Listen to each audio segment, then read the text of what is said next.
మనలో చాలామంది బైబిల్ అంటే ఏమనుకుంటాం? కొన్ని మంచి కథలు, కొన్ని నీతి వాక్యాలు, కొన్ని ఆజ్ఞలు అంతేనా? కానీ అసలు విషయమేంటంటే ఇవన్నీ విడివిడి ముక్కలు కాదనమాట. వాటన్నిటినీ కలిపే ఒక పెద్ద కథ, ఒకే ఒక్క గొప్ప కథ నడుస్తోంది. ఈరోజు మన చర్చలో ఆ కథ గురించే తెలుసుకోబోతున్నాం. బైబిల్ అనేది నిజానికి ఒక రాజ్యం యొక్క సృష్టి, దాని పతనం, మరి ఆ తర్వాత దాని పునరుద్ధరణ గురించి చెప్పే ఒకే ఒక్క అద్భుతమైన గాథ. సరే, మరి ఈ పెద్ద కథను అర్థం చేసుకోవాలంటే మనకొక్క తాళం చెవి కావాలి, ఒక మాస్టర్ కీ లాంటిదన్నమాట. దాని పేరే మధ్యవర్తిత్వ రాజ్యం. పేరు కొంచెం పెద్దగా అనిపించినా దానర్థం చాలా సింపుల్. ఏంటంటే దేవుడు ఈ భూమిని నేరుగా కాకుండా తన తరపున ఒక మనుషుని ప్రతినిధిగా పెట్టి పరిపాలించడం. ఈ ఒక్క పాయింట్ను గనక మనం సరిగ్గా పట్టుకుంటే చాలు, ఆదికాండంలో మొదలై ప్రకటన గ్రంథంలో ముగిసే మొత్తం బైబిల్ కథ ఒకే ఒక పెద్ద చిత్రంగా మన కళ్ల ముందు కనబడుతుంది. ఇప్పుడు చూడండి, మన ప్రయాణానికి ఇదొక రోడ్ మ్యాప్ లాంటిది. ఇదొక ఫ్లోచార్ట్. 5 ముఖ్యమైన దశలు. మొదట అద్భుతమైన సృష్టి, తర్వాత ఊహించని పతనం, ఆ చీకట్లోంచి వచ్చిన ఒక ఆశాకిరణం, అదే వాగ్దానం. ఆ వాగ్దానం నెరవేరడమే విమోచన.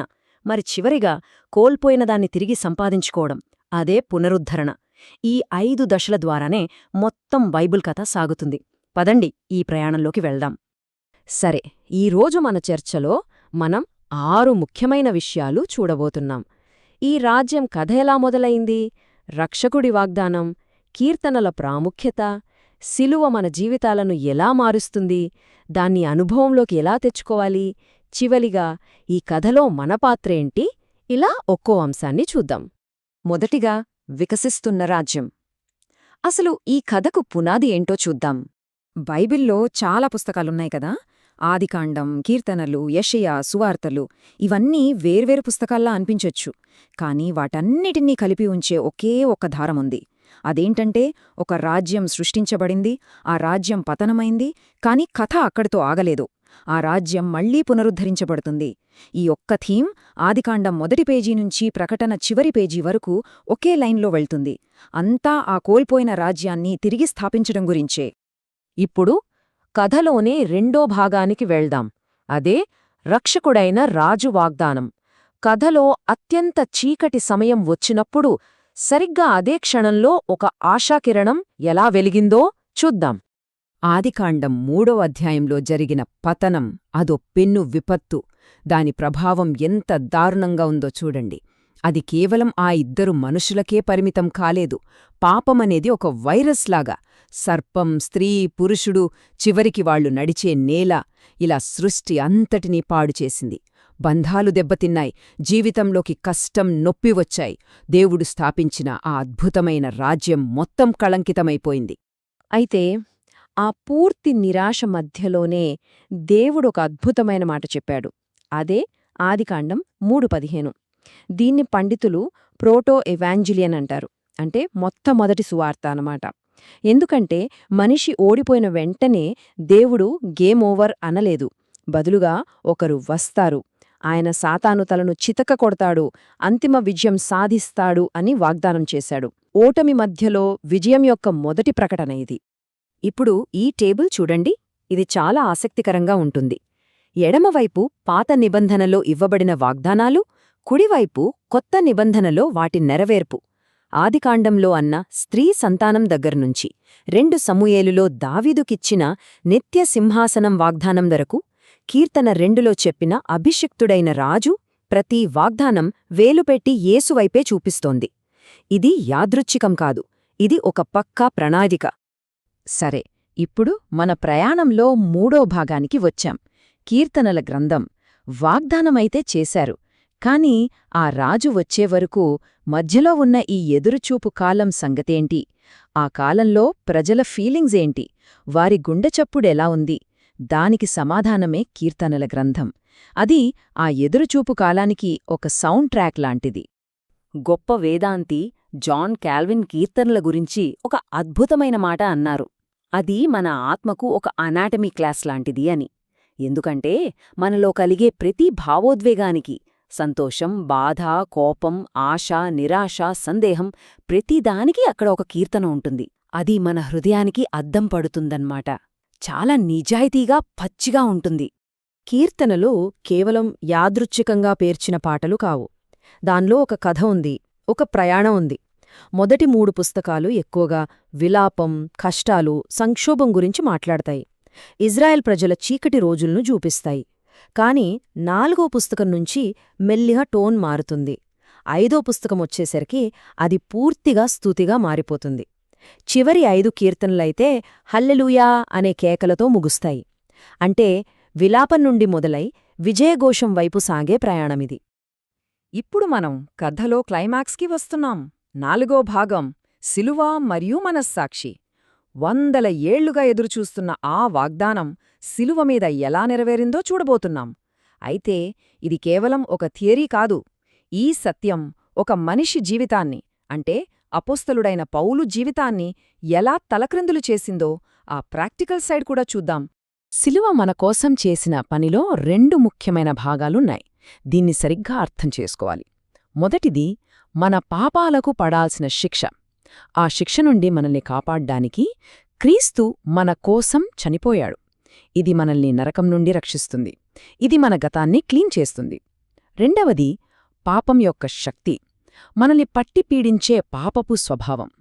దాని నుండి మనల్ని విడిపించడానికి మనం క్రీస్తుతో పాటు సిలువ వేయబడ్డాం. ఇది మన వర్తమానంలో స్వేచ్ఛగా జీవించడానికి సహాయపడుతుంది. ఒకటి శిక్షకు పరిష్కారం, రెండవది శక్తికి పరిష్కారం.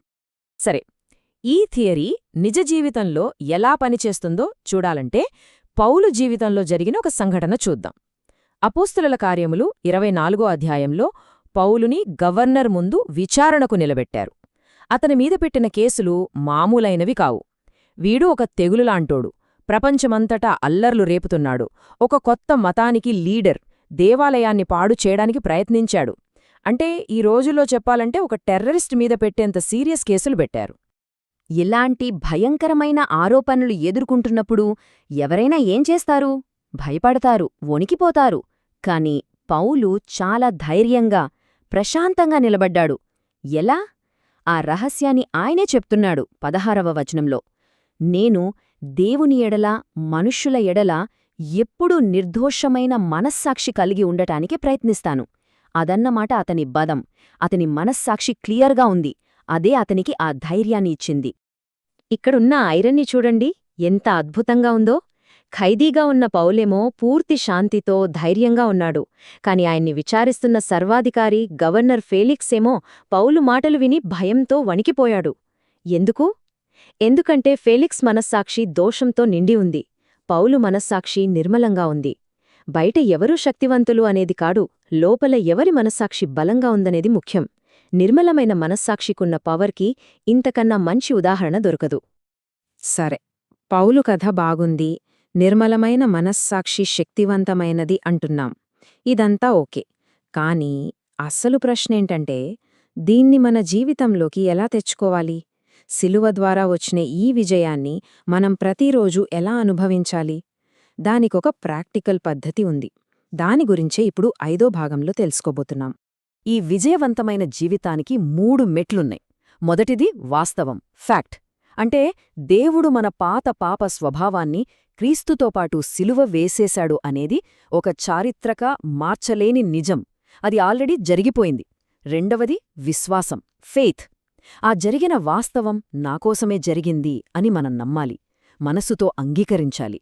మూడవది అనుభవం, ఎక్స్పీరియన్స్. ఎప్పుడైతే మనం దాన్ని నమ్ముతామో ఆ వాస్తవం మన అనుభవంలోకి వస్తుంది. పాపం మనపై అధికారం కోల్పోవడం మొదలవుతుంది. ఈ ప్రాసెస్లో చాలా ముఖ్యమైన పదం ఒకటుంది, రోమా 6:11లో వాడబడింది. అదే లెక్కించుట, రెకెన్. లెక్కించుట అంటే ఏంటి? అది ఫీలింగ్ కాదు, ఇది చాలా ముఖ్యం. నాకు అలా అనిపించడం లేదు అనడానికి ఇక్కడ ఛాన్స్ లేదు. ఇది ఒక నిర్ణయం, ఒక సంకల్ప చర్య. దేవుడు ఇది నిజమని తన వాక్యంలో చెప్పాడు కాబట్టి నా ఫీలింగ్స్ ఎలా ఉన్నా సరే నేను దీన్ని నిజంగానే పరిగణిస్తాను అని నిర్ణయించుకోవడమే లెక్కించుట. ఫీలింగ్స్పై కాదు, వాస్తవాలపై ఆధారపడటమన్నమాట. ఇక మన ప్రయాణంలో చివరి భాగానికి వచ్చేశాం, 6వ భాగం. ఇప్పటిదాకా చూసిన ఈ గొప్ప రాజ్యం కథ బైబిల్ కాలంతోనే ఆగిపోయిందా? లేదు. అది చరిత్రలో ఎలా కొనసాగింది, మరి ముఖ్యంగా అది మన తరానికి, మన జీవితానికి ఎలా సంబంధించిందో చూద్దాం. ఈ టైంలైన్ని గమనిస్తే మనకు ఒక విషయం అర్థమవుతుంది. దేవుడు తన సంఘాన్ని ఎప్పుడూ నడిపిస్తూనే ఉన్నాడు. కొన్నిసార్లు సంఘం కొన్ని ముఖ్యమైన సత్యాలను మర్చిపోతుంది. అప్పుడు దేవుడు సరైన సమయంలో వాటిని మళ్లీ వెలుగులోకి తెస్తాడు. ఉదాహరణకు 16వ శతాబ్దంలో లూథర్ ద్వారా విశ్వాసం ద్వారా నీతి అనే సత్యాన్ని తిరిగి స్థాపించాడు. 18వ శతాబ్దంలో వెస్లీ ద్వారా పరిశుద్ధత గురించి, 20వ శతాబ్దంలో పరిశుద్ధాత్మ శక్తి గురించి, ఇలా ప్రతి తరానికి అవసరమైన ఒక సత్యాన్ని ఆయన నొక్కి చెప్తూ వచ్చాడు. ఇదంతా చూశాక మన ముందొక పెద్ద ప్రశ్న నిలుస్తోంది. గడిచిన శతాబ్దాలలో దేవుడలా పనిచేస్తే మరి మన తరం సంగతేంటి? ఈ రోజుల్లో ఈ తరానికి దేవుడు నొక్కి చెప్పాలనుకుంటున్న వర్తమాన సత్యమేమిటి? ఈ కాలంలో దేవుని ఆత్మ ఏం పనిచేస్తోంది?